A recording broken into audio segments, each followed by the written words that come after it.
छात्रों, मैं अश्विनी कुमार झा 8वीं कक्षा के संस्कृत व्याकरण विषय को लेकर उपस्थित हूँ। आज मैं आपको प्रत्यय के बारे में बताऊंगा। सबसे पहले आप जान लें कि प्रत्यय क्या होता है। प्रत्यय शब्दों के अंत में लगकर जो शब्दों का अर्थ परिवर्तित कर दे और इसका अपना कोई स्वतंत्र अर्थ नहीं होता है, यही प्रत्यय कहलाता है। और प्रत्यय सामान्यतया दो प्रकार के होते हैं। ये आप देख लीजिए। वैसे दो प्रकार के प्रत्यय, कृत प्रत्यय और तद्धित प्रत्यय, लेकिन आप अभी इसी को जानें। वैसे दो प्रकार और होते हैं प्रत्यय के, णिच प्रत्यय और स्त्री प्रत्यय। णिच प्रत्यय के बारे में मैं बता देता हूँ कि जब कर्ता स्वयं काम न करके दूसरे से काम करवाता है और प्रेरणार्थक क्रिया बनाई जाती है तो णिच प्रत्यय का प्रयोग होता है। और पुल्लिंग से स्त्रीलिंग बनाने के लिए स्त्री प्रत्यय का प्रयोग होता है। तो अभी आप दो ही प्रत्यय को जानें अपने क्लास में।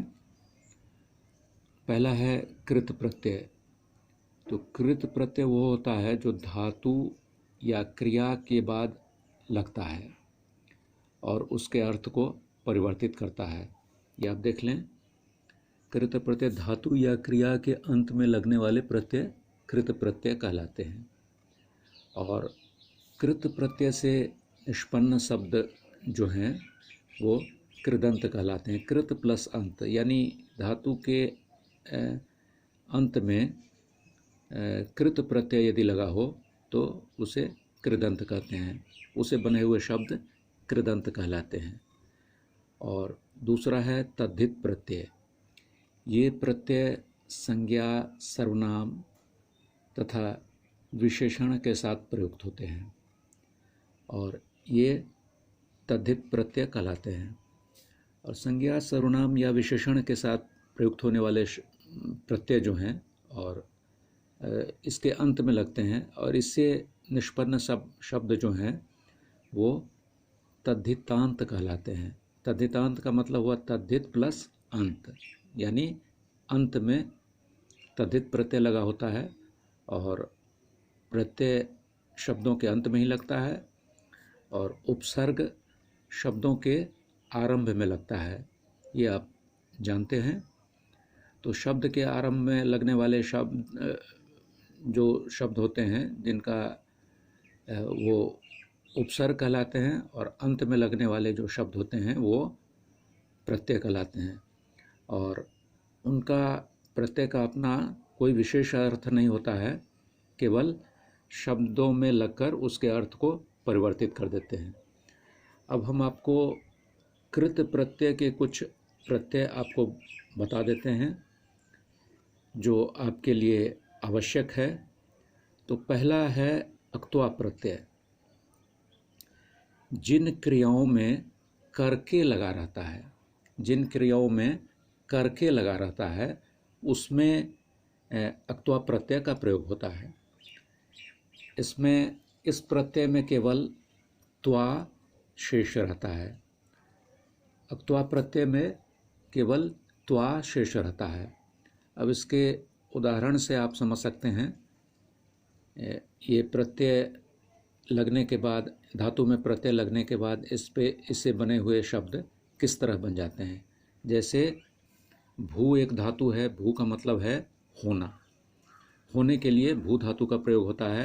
इसमें हम लगाते हैं अक्त्वा प्रत्यय। तो इससे जो शब्द बना वो हो गया भूत्वा। भूत्वा मतलब होना। तो इसका अर्थ हो जाएगा, करके का अर्थ होता है यानी होकर। गम प्लस अक्त्वा। तो गम धातु है जाने के लिए, अक्त्वा प्रत्यय है उसमें लगा हुआ, तो करके तो जा करके गत्वा। गत्वा का अर्थ हो गया जा करके। अक्त्वा का कोई अर्थ नहीं है, लेकिन गम में जब अक्त्वा लग जाता है तो गम का अर्थ है जाने के लिए गम धातु का प्रयोग होता है, लेकिन गम में अक्त्वा प्रत्यय लगने के बाद गत्वा माने जाकर। उसी तरह पठ प्लस अक्त्वा, पठ पढ़ने के लिए पठ धातु का प्रयोग होता है, पठित्वा पढ़कर। नी प्लस अक्त्वा नीत्वा। इसी तरह आपको केवल त्वा शेष रहता है, और जब भी किसी धातु में करके का अर्थ होता है तो अक्त्वा प्रत्यय का प्रयोग होता है। ये बहुत आसान है। अब इसी में आपको ल्यप प्रत्यय के बारे में मैं बताता हूँ। ल्यप प्रत्यय जो है उसमें भी अर्थ वही रहता है, जो अक्त्वा प्रत्यय लगा के अर्थ बनाया जाता है, वही ल्यप प्रत्यय लगा के भी उसका अर्थ वही होता है। जैसे करके, जिन क्रियाओं में करके लगा हो, परंतु लेकिन इसमें अक्त्वा और ल्यप में थोड़ा सा अंतर है।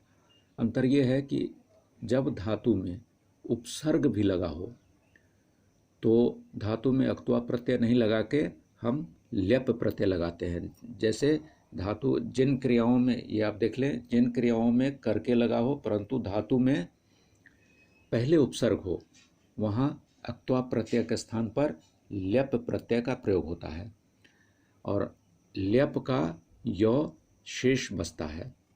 उसमें त्वा शेष बचा, इसमें यो शेष बचता है। इसका उदाहरण से आप समझ लें, जैसे सम पठ प्लस ल्यप। अब सम उपसर्ग लगा हुआ है पठ धातु में, इसीलिए इसमें अक्त्वा प्रत्यय नहीं लगेगा। करके बनाने के लिए तो इसमें ल्यप प्रत्यय लगता है, तो समपठ्य माने पढ़कर। और प्रो नम प्लस ल्यप, यहाँ नम धातु में पहले उपसर्ग है, इसीलिए इसमें अक्त्वा प्रत्यय नहीं लगा के ल्यप प्रत्यय लगेगा। प्रणम्य माने प्रणाम करके। आ गम ल्यप, तो इसमें गम धातु में आ प्रत्यय आ उपसर्ग पहले लगा हुआ है, इसीलिए इसमें ल्यप प्रत्यय लगेगा। चूँकि उपसर्ग पहले है तो आगम्य आकर। वी हंस ल्यप, इसमें वी उपसर्ग है, इसीलिए इसमें ल्यप प्रत्यय का प्रयोग हुआ, तो विहस्य माने हंसकर। ये आपको ल्यप प्रत्यय है। और एक और आवश्यक है प्रत्यय आपको अभी जानना, उसको मैं बता देता हूँ। यह है तुमुन प्रत्यय। तुमुन प्रत्यय तब लगता है जब धातु में के लिए माने जाने के लिए, खाने के लिए, ऐसा जब प्रयोग किया जाता है तब तुमुन प्रत्यय का प्रयोग होता है। जब धातु में के लिए अर्थ बनाना हो तो तुमुन प्रत्यय का प्रयोग किया जाता है। इस प्रत्यय के लगने के उपरांत तुम शेष बचता है, मतलब ये प्रत्यय जब धातु में लग जाता है तो तुम शेष रहता है। अब ये तुमुन प्रत्यय जो है, इसका उदाहरण आप समझ लें। जैसे पठ प्लस तुमुन, पठ धातु है पढ़ने के लिए, इसमें तुमुन प्रत्यय लगा, इसका मतलब पढ़ने के लिए, तो इससे बना हुआ शब्द है पठितुम यानी पढ़ने के लिए। गम प्लस तुमुन, गम धातु है जाने के अर्थ में, अब इसमें तुमुन प्रत्यय लगा तो इसमें तुम शेष रहा, तो गंतुम माने जाने के लिए। यहाँ इस प्रत्यय के लगने के बाद के लिए अर्थ हो जाता है। हंस प्लस तुमुन, तो हंस हंसना, तो इससे निष्पन्न शब्द जो है वो हंसितुम, तुमुन प्रत्यय लगने से, तो हंसितुम मतलब हंसने के लिए।